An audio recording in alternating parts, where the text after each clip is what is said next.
Тијана, пред се добре дојде и ти благодарам што ја прифати понудата од Hype и покрај тоа што претпоставувам сте презафатени периодов поради ситуацијата што се случи. Сакам да те прашам, освен зголемената потреба за ваше медиумско присуство и присуство на терен баш изминативе неколку недели, по трагедијата фама се крена и околу последното видео што искочи нели онлайн, каде што еден од сведоците, односно жртвите, сведочи од прва рака за грозоморното нели случување, на кој што вие како психолог одговоривте понесени од вашата експертиза по тој повод. Може ли накратко да позборуваме за тоа? Кои се вашите видувања и како едноставно го примивте се тоа? Ви благодарам на поканата пред се. Генерално тоа беше реакција која што сметав дека како психолог имам морална и етичка одговорност да ја упатам со целокупната јавност да не замине во една многу, да кажам, опасна насока, каде што би се креирале многу подруги проблематични сценарија од типот на зголемен немир кај луѓето, јакнење на некои ситуации кои што самите ги носиме во секојдневието и така натака. Генерално сум задоволна од да кажам ефектот кој што го имаше врз заедницата, како што и беше напоменато во самото видео. Јас комплетно ги поддржувам дечките од Сапорт Кочани, мене страшно многу ми се допаѓа нивната иницијатива и само имав и можност вчера и да отидам таму и да поразговарам со нив, да некако здружиме сили за заеднички да работиме на сето тоа.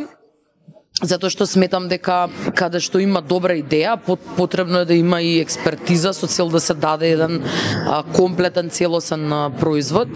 И јас на драга волја би дала се што имам како ресурс за да им помогнам во нивната мисија. Но сепак сметав дека како експерт имам должност да објаснам некои работи што сметам дека треба да се објаснат. Имаше коментари поврзани со мојата експертиза. Јас конкретно најмногу работам со траума, затоа што мене ова не ми е прва колективна траума на која што работам. Првото искуство со колективна траума ми беше во работа со раселените лица од Авганистан во кризата во Кабул, која што во тоа време се случи. Ова беше пред некои 3 години. И генерално и тоа беше огромна колективна траума со која што тие луѓе беа дојдени, мислам. Страшно искуство е да работиш со луѓе што доаѓаат од повоено подрачје. Тоа се сосема други типови на трауми што они ги носат. Меѓутоа, од прилика тоа е, да кажам, некој мој впечаток. Ќе видиме што ќе се случува понатака. Во самото видео, во самото ваше излагање спомнавте ретрауматизација. Како се карактеризира ретрауматизацијата и какви последици може да остави на човекот? Генерално процесот на ретрауматизација е доживување на слични емоции како што сме доживеле во моментот на траумата, под влијание на нешто што ни представува нас некој тригер, односно предизвикувач, да кажеме на македонски јазик.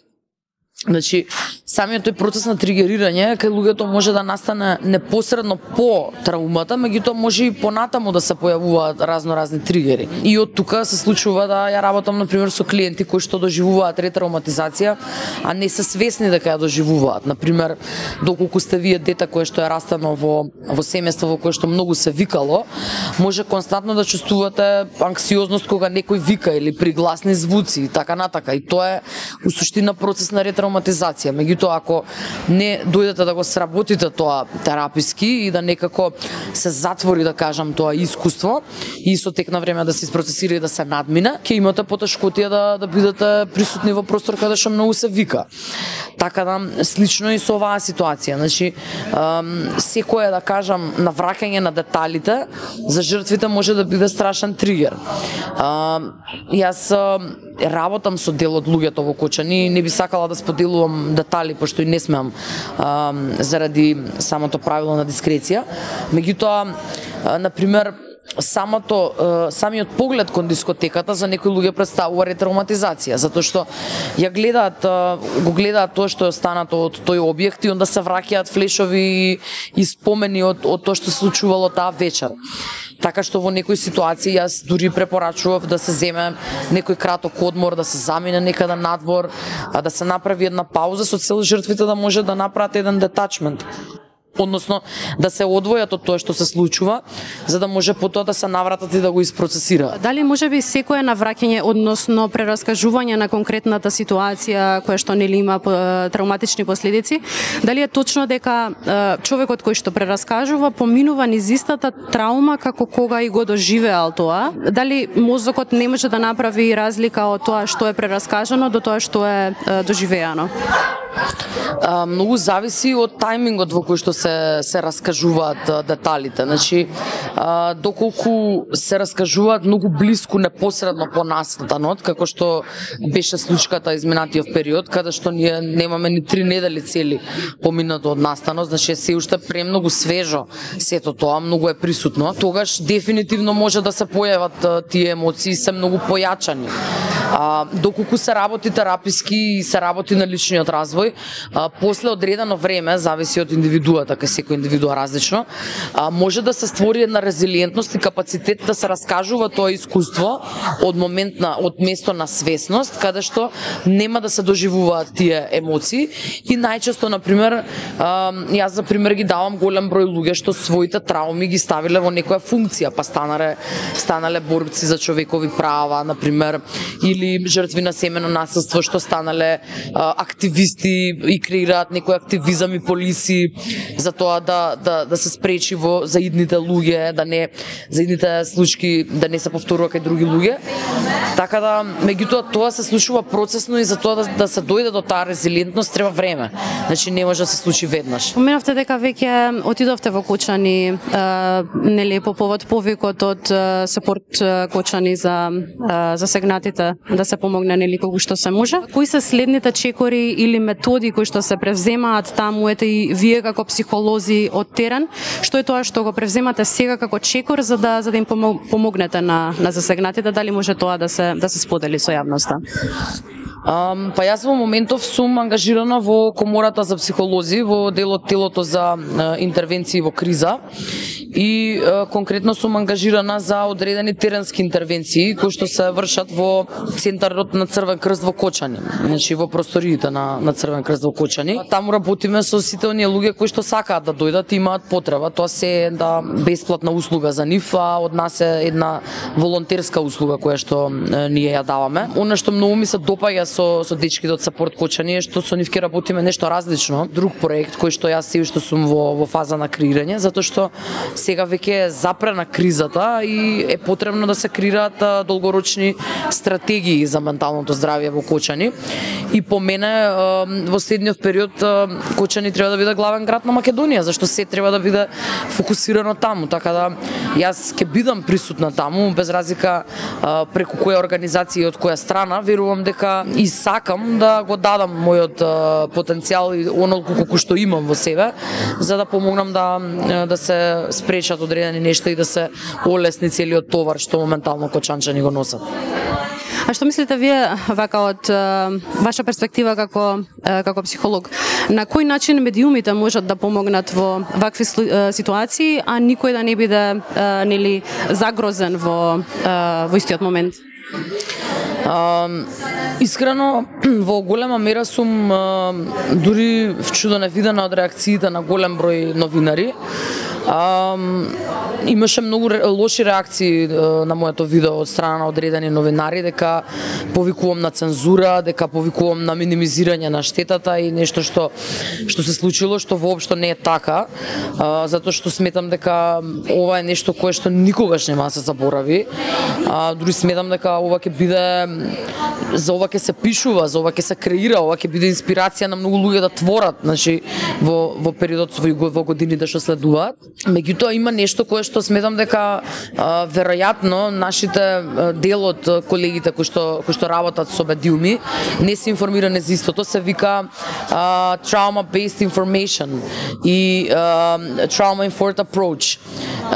И он е како тако фокусиран на како се информира за жртви на катастрофи, на колективни трауми. Значи таму има неколку подточки на кои што е потребно да се внимава со цел да не се нанесе поголема штета отколку бенефит. И голем дел од тие поточки јас ги споделува во видеото, што значи технички дека јас тоа не го измислив сама, него е нешто кое што е добра практика, што многу држави ја користат и дека е многу значено да се внимава баш особено на тој процес на ретравматизација. Така да сметам дека медиумите е потребно да обрнат внимание на едукација за тоа како да се постават во сево ова. Јас најдов и на прекрасни новинари кои што беа многу отворени и дури прашуваа некое мое, да кажеме, мислење од позиција на психолог. И стварно секоја чест за тие колеги кои што се отворени за фидбек и за поинакво размислување, тоа што сметам дека тоа е единствениот начин да растеме. Дури јас сум подготвена да променам своји практики доколку некој нели аргументирано ми објасни зошто нешто што правам не е окей. На кој начин блиските до жртвите, нели повредените, на кој начин треба да се тука за нив и на кој начин треба да им помогнат за да се извлечат од конкретната ситуација, ментална или каква и да е? Па сметам дека поддршката и присуството се број еден механизми што треба да се практикуваат. Едноставно ова е период во кој што ниеден човек не треба да биде сам, без разлика колку е инволвиран во нешто, затоа што самиот настан креира одредени реакции кај сите нас што може да и не сме биле свесни дека имаме капацитет да ги направиме. Така да моментално по мене одговорот е во заедништвото и во да кажам грижата едни за други. Нормално во склад со тоа што се потребите на овие луѓе. Секогаш е важно да се почитува тоа што они го чувствуваат како потреба, но сепак да се биде присутен, особено физички, не само онлайн или телефонски. Значи на сите ни е лесно да кренеме на телефон, да прашаме шо преш како си или да напишеме на Инстаграм. Меѓутоа физичкиот контакт, физичката присутност е нешто кое што е незаменливо и храни на многу нивоа, така што сметам дека тоа треба многу да се практикува. Еве случаеви како еден човек може сам на себе да си помогне во вакви и ним слични случаеви? Па сметам дека свесноста е клучната алатка која што за сите нас е најзначајна. Колку сме посвесни за себе, толку побрзо можеме да преземеме соодветни мерки за да третираме одредени нешта. Значи, колку подобро се познаваме себе, толку подобро можеме да идентификуваме кога нешто ни е потребно, без разлика од каков тип на помош, за каков тип на помош зборуваме. И колку сме повеќе свесни, толку е поголема веројатноста дека ќе направиме адекватни избори за да си помогнеме во било која ситуација. Значи, не значи дека човек кој што е резилиентен не оди на психолог или дека ти уствари си силна личност ако не одиш на психолог. Тоа нема врска. Значи, резилиентна личност си ако умееш да препознаеш кога е време да побараш помош со цел да ги спречиш долгорочните последици. И не само мислам дека на засегнатите, односно жртвите во трагедијата, мислам дека ова остави последици по менталното здравје на буквално цела нација. Од ваше досегашно искуство, со кои посттравматски симптоми конкретно може една нација да се сноси после вакви случувања? Дали можеби траумата е можеби се рамни со онаа траума која е после војна? Па, апсолутно, не е надпревар, се зависи од тајмингот во кој што се наоѓа едно општество.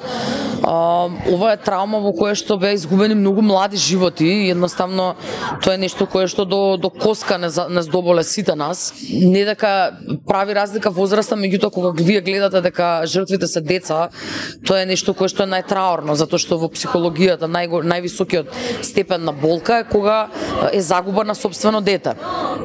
И од тој, земајки го тој, да кажам, увид во предвид, ние сметаме дека заради тоа е толку значено и големо сето тоа што се случува.